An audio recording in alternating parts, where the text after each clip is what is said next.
Welcome to my Soul Series. Soul Series is part of Oprah and Friends, exclusively on XM Radio Channel 156. And you can listen to the entire Soul Series collection on xmradio.com/Oprah. It's uplifting, enlightening, truly powerful. Welcome to Soul Series. Hi, everybody. Welcome back to our Soul Series. We're still sitting here talking to Dr. Jill Bolte Taylor. Many of you who may have seen her already in that web video that's going around the web. People are passing it from, their friends, and it's going around various offices. I had come to know her story from O Magazine in 2002. We did a story on Dr. Jill Bolte Taylor, who, as a brain scientist, experienced a stroke and remained conscious the whole time to write about it in My Stroke of Insight. Mm-hmm. I mean, I just think that the fact that this would happen to you, mm-hmm. of all people, mm-hmm. I believe that everything happens for a reason. Mm-hmm. And the fact that it would happen to you and then you would be able to be so insightful about it to mm-hmm. now be able to share mm-hmm. that experience. Mm-hmm. On the last show, we were talking about how you had said, I can't believe that all this time I didn't realize, mm-hmm.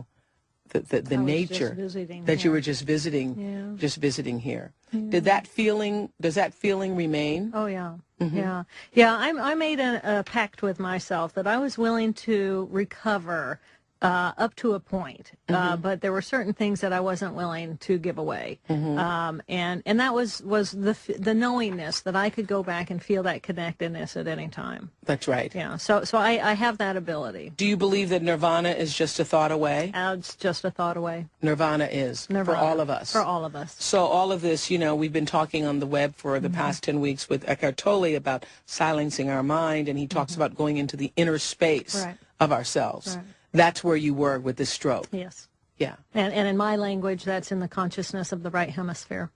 In your language? It's language. I think we're all saying the same thing, but I'm attached to my language because it fits in with what I think is true, and other people are using other language. And you come from the world of science. Right. And, that's what I say about all of this, too, mm-hmm. because I've been studying all of this kind of material for mm-hmm. many years. And Eckhart's language is consciousness. Mm-hmm. Other people use the word soul. Mm-hmm. Other people use the word, awareness, mm-hmm. higher self. Right. And some people use the word God. Mm-hmm. Right. And I often say that I believe that any power or force that is omnipotent mm-hmm.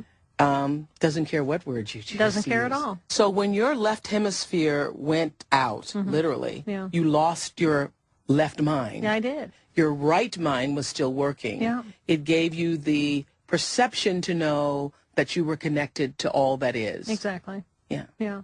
And which was always there, but I wasn't privy to it because my left hemisphere had been dominant. It mm-hmm. had been inhibiting fibers over those circuits inside of my right hemisphere. So I didn't have that conscious awareness. And so it's always there for all of us. It's always there. That's the beauty of it. That's really what motivated me to come back, was the realization that I have this, I have found this, and I'm still alive. So it's there for all of us to tap into, and what a difference it could make in the world if we knew that. Mm-hmm. Tell me, when you say, I wanted to come back mm-hmm. from where? Come back from, isn't that an interesting perception? Mm-hmm. Because it was a coming back into the external world, a willingness to bring information and perceive information coming in from the external world as something other than chaos and pain. So, which meant I had to focus really hard. I had to work real hard to listen for a voice, to identify a voice from background noise. And it was just painful for me in the beginning. So it was a choice for me. Recovery was a choice that I made 1,000 times a day, to be willing to try to endure the agony of sorting out all this data that makes no sense. Mm-hmm. Yeah. You talk about, I think it's at the end of the chapter where you finally are allowed to get some rescue, and you say you surrendered to that moment yeah. of complete and utter peace. Right. Mm-hmm. Yeah. Yeah, and during that moment of surrender, I just knew I was no longer the choreographer of my life. I was done, and I was a lump, and either I was given a second chance at life, or that was the end of my life. Well, take us back to the last time we were talking about the morning of the stroke and this experience of nirvana that you felt. If the stroke had occurred in the right hemisphere of your brain, Right. and that was what was bleeding, you no doubt would not have had this awakening or awareness. Is that correct? Oh, absolutely. The two hemispheres are very different.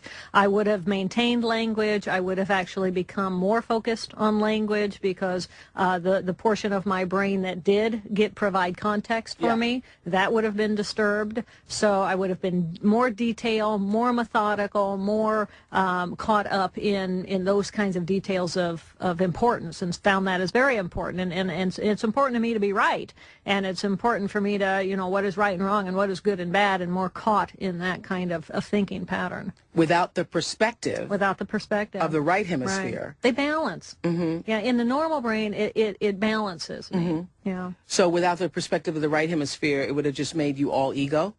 I'm afraid so. I'm afraid so. Yeah. So if you're going to have a stroke, good to have it in the left hemisphere. Well, and it's interesting because 4 times more strokes happen in the left hemisphere in our society, and I think that it's a good thing because, okay, you lose language, you lose your connection to the external world, but you still have a presence and an awareness, and then perhaps you can learn back those skills in the external world again, because our society is designed to train us on those things. That's right. Our society is not designed to teach you right hemisphere stuff. It's not designed to teach us about presence. That's right. Which is what has been so exciting with the it's been beautiful. The New Earth training. Beautiful. So let's talk about orchestrating the rescue. Yeah. You have the stroke. You talked about being in the shower and the shower pellets being like the water being like bullets on your skin, and coming into this moment of awe and recognizing that you really are fluid inside this membranous, skin, and that we all are really more fluid, and that we're all connected in that way. And then you figure out, after the arm thuds to the side, your right arm thuds to the side, that you're having a stroke, and now you've got to figure out a way to get help. Right. Okay, so the obvious question, until you explained it in the book, I'm like, Call 911! Call 911! Yeah. All right. Yeah. Why didn't you call 911? I didn't call 911 because the group of cells right where the hemorrhage began was where my numbers were. So, which is right behind the language center. So when I had the hemorrhage, those cells were no longer functioning. So I didn't have 911. It wasn't an option for me anymore. My landlady was right downstairs. She didn't exist for me anymore. These Not memories. only you existed. Yeah, right. You exactly. didn't even exist. Right, much less anybody else. Yes. Right. Right. So I had a plan. I would have these waves of clarity where I would become, okay, my brain's functioning. I can attend to the external world. I have a plan. What's the plan? And the plan was to call work. And that was the only plan I had.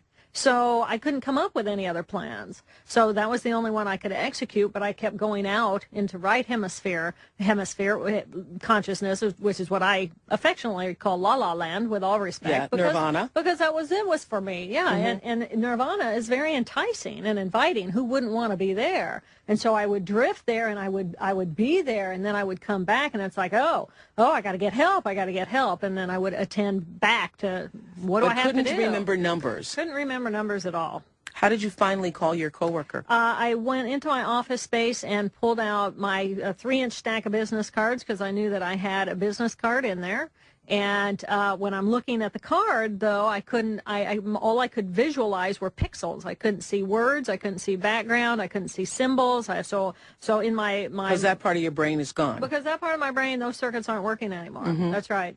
But even though in my mind's eye, in my right hemisphere, I had a clear picture of what my business card looked like, I just couldn't tell if that one that I was looking at was it or not.